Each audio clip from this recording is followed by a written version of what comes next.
So let's get started on our first terrarium, and this is going to be an open terrarium for those lovely dry climate loving succulents.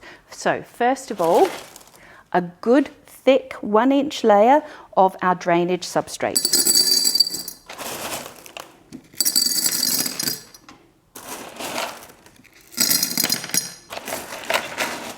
So we have a nice thick layer of pebbles in the bottom of our jar. If you're using a shallower container, you can make that layer a little bit thinner, but really don't scrimp on this. This drainage is really essential to your terrarium.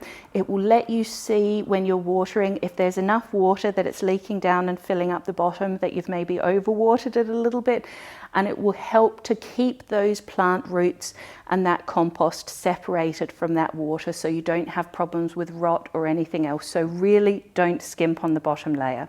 If you're adding your activated carbon, this is the time to do that now, and just a little thin layer right over the top of your gravel or your clay balls or whatever your drainage substrate is. Next, we're going to add our compost.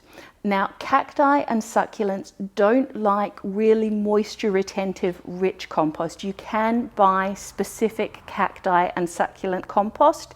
And if you have got really valuable or really beloved plants, it's worth investing in the right compost. If you can't get it, normal compost is fine.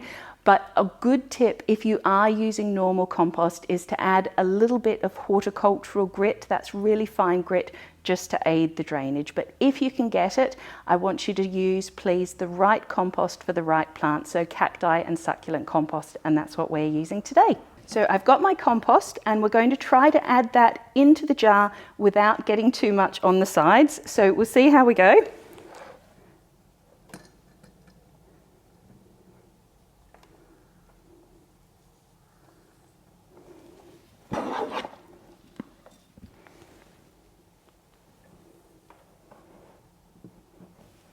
So that wasn't too bad. We've got a little bit of soil up the side of the jar. So there's a really easy way to get around this. You can, if you would like to, pay quite a lot of money for special terrarium tools. Now, these will have big long handles on them to make working your terrarium nice and easy. Or you can just raid the kitchen drawers. So I have here just a nice little parfait spoon with a long handle. I'm going to use that to push the soil right down nice and gently.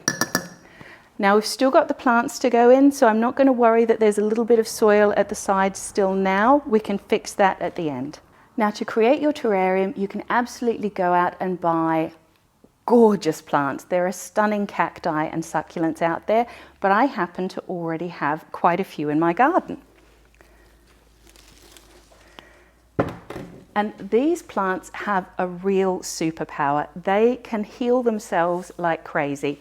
In fact, if you take just one leaf from a house leek or a sempervivum like this, that will grow an entire new plant. Isn't that absolutely amazing?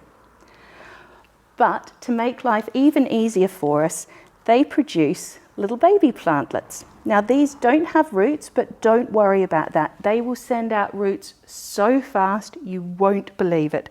So I have a few different varieties here, and I am just going to pick a couple of these, just like that, from the parent plant. So we're just holding the stem and pulling, and that's it, brand new plant. Really don't worry that it hasn't got roots. If for whatever reason it's snapped off and it doesn't even have a stem, even if it's like that, it will regrow. These are amazing little plants. So don't worry about it if it doesn't just come off the exact way you thought it was going to. Plant it anyway. Trust me, it will grow. What you can do, if you want to be a little bit ambitious, is you can do a micro terrarium.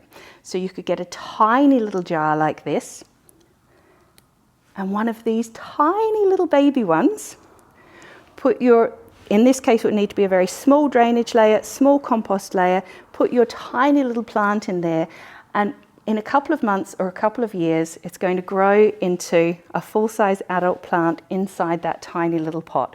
It's a long game project, but it'll only take you a few moments to do, and it's great fun. So I think we'll maybe do one of those as well. But for now, we're working on our lovely, beautiful, big open terrarium.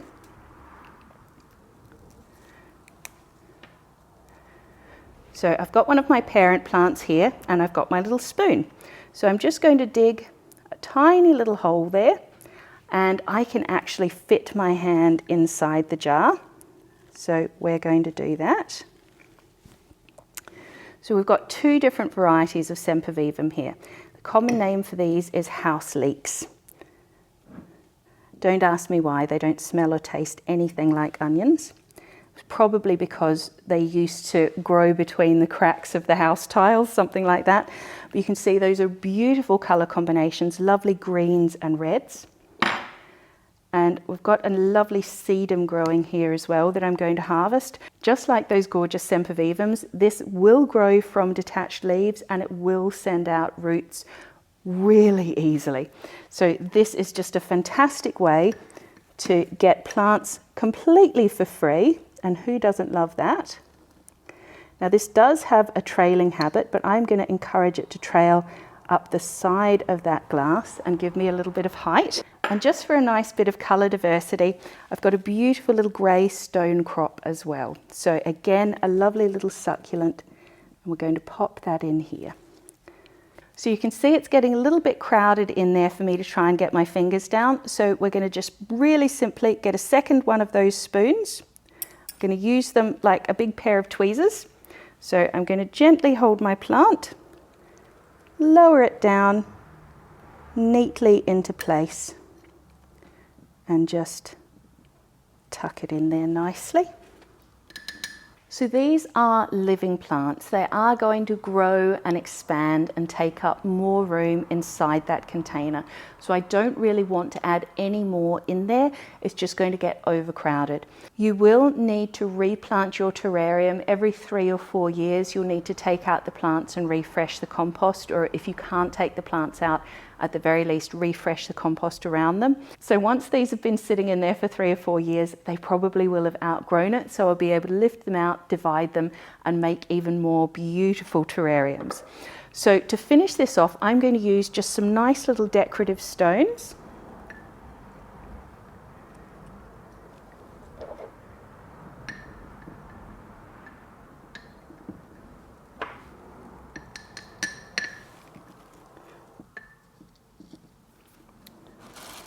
And I'm actually going to use a little bit more of the gravel that we used in the bottom of the jar. So it'll have a lovely sense of symmetry.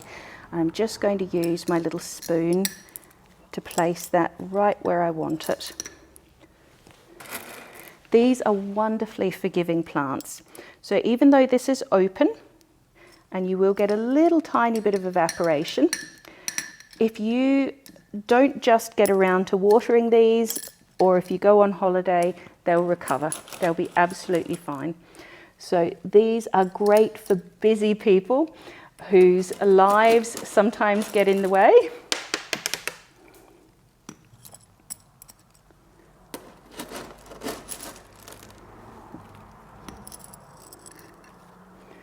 Now, if you're doing this with cacti, it's really worth using your tongs or using your 2 spoons so that you're not accidentally pricking your fingers. But with these lovely soft sedums, it's nice and easy. So I've got that all neatly planted up now. Just move this out of the way.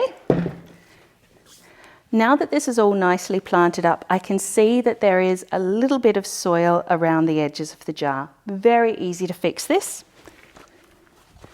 Easiest way is just to get yourself a little bit of paper towel, get our trusty little spoon, just going to wrap that around the back of the spoon and then gently wipe.